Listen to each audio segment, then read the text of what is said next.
Hi, Marcus de Maria here, and I just wanted to give you a quick update on one of the trades we were talking about just a few days ago, really. Not more than a few days ago, which is oil. And I said to you that this is one of my favorite plays because it happens just twice a year, sometimes a little bit more, but twice a year. And it's something which is an ETF, an exchange traded fund, or in this case an ETN, but it doesn't matter, the ETF umbrella of oil. And it doesn't mean, by the way, that when you buy this, there's going to be somebody knocking on your door, you know, Shell or BP or Texaco, they're going to say, well, we've got your oil here. So you are just buying the actual kind of ETF of it, not the actual oil itself.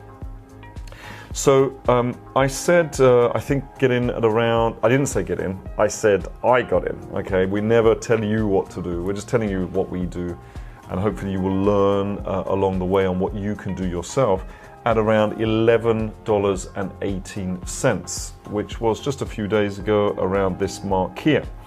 Now it then sprang up. Now remember, if you remember the video, I didn't want it to go up. I want it to go down.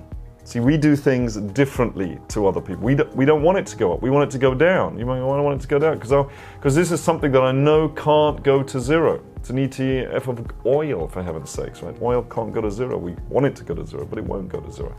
So I want it to go down. Unfortunately, it didn't go down. It went up. I was up about $3,000. And then what happened is it gapped up. So it gapped up here and it gapped up here. Now, I was actually in Germany at the time, so I didn't follow it a lot. But when I got back, I saw this candle going down. Now, at that stage, I started thinking, ooh, I need to start going out. So I sent myself a little email. It's all very technologically backward, but I sent myself an email saying, oh, get out of the position. So what happened was the next day, it opened up at around here and didn't seem to be moving a lot. And so I put a stop loss in for the very first time. I didn't have a stop loss.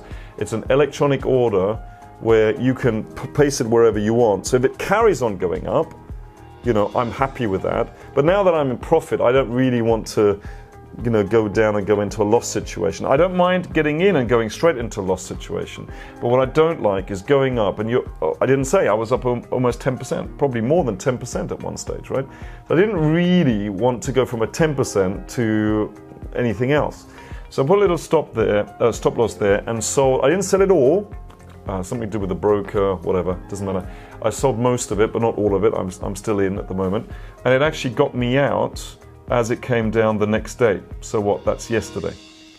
So basically, on that, I got out here. Now what I could do is, with the amount that I sold, I could get back in now, but I'm not gonna do that. What I'm gonna do is I'm gonna wait for it to come down even more, and then I'm gonna start what's called feathering in, right? Slowly, slowly start feathering in as it comes down. So again, I'm in a situation where if it goes up, I don't mind because I've still got a little bit left.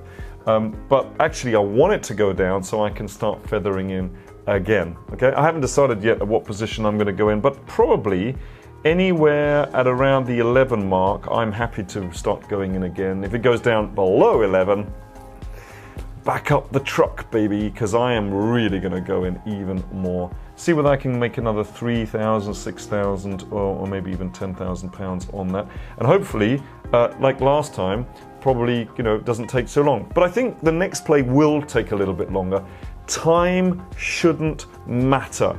I learned from people like Warren Buffett. He's a billionaire, and he would not make a trade maybe for one entire year if it all doesn't line up. Tick, tick, tick, tick.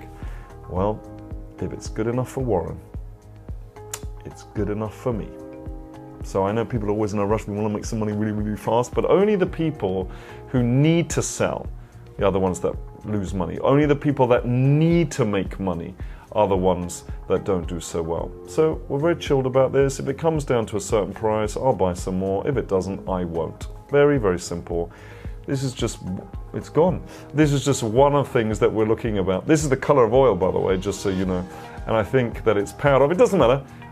I finished anyway. So just to let you know that's the situation. And I will keep you updated as and when I make even more money or not, as we're in a loss situation, because I really want you to see transparency exactly what it is that we do. And it's kind of, you kind of can't lose on this trade. I just don't see how. It can't go to zero. How can you lose on this trade? Anyway, let's see what happens over the next few weeks and months. And I'll keep you up to date. Looking forward to that. Speak to you soon.